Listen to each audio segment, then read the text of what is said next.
கோபி பலதரப்பட்ட பிரச்சனைகளை வந்து முன்னாடிருந்தே பண்ணிட்டு தான் இருக்காருன்னு நமக்கு தெரியும். அந்த ஒரு விஷயத்த வச்சாச்சு, தன்னோட லைசென்ஸை கூட கிழிச்சு போட்டது கோபிங்கிறதெல்லாம் யோசிச்சாச்சு. லைட்டாக பாக்கியா வந்து இந்த ஆனந்த சந்தேகப்படலாம். ஏற்கனவே செல்வி சொன்னாங்க இது வந்து இவரோட வேலையாக இருக்குமான்ட்டு. இதுக்கு நடுவில் ஏற்கனவே செடியனும் இனியாவும் வேறு அம்மா தான் தப்பு பண்ணிட்டாங்க. அம்மாவுக்கு வந்து நம்மளை விட அந்த கிச்சன் தான் முக்கியமாக இருக்குது அப்படின்னு ஓவராக பேசுகிறாங்க.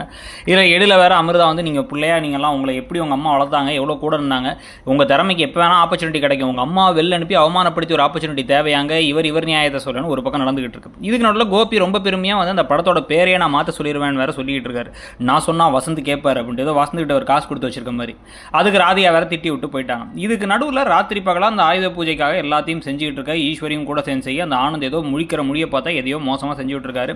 ஆனால் சந்தேகம்லாம் வராமல் கடைசியாக அந்த ஃபோன் காலை வச்சு தான் மாட்ட போகிறாங்களா இல்லை வந்து பிரில்லியண்டாக ஏதாச்சும் ஒரு திட்டத்தை வச்சு தான் வந்து கோபியை பொறி வச்சு பிடிக்க போகிறாங்களா பாக்கியாங்கிறத பொறுத்து இருந்து பார்க்கணும். ஆனால் கோபியை சும்மா விடக்கூடாதுங்கிறது நம்மளுடைய கருத்து. உங்களுக்கு என்ன தோணுதுங்கிறது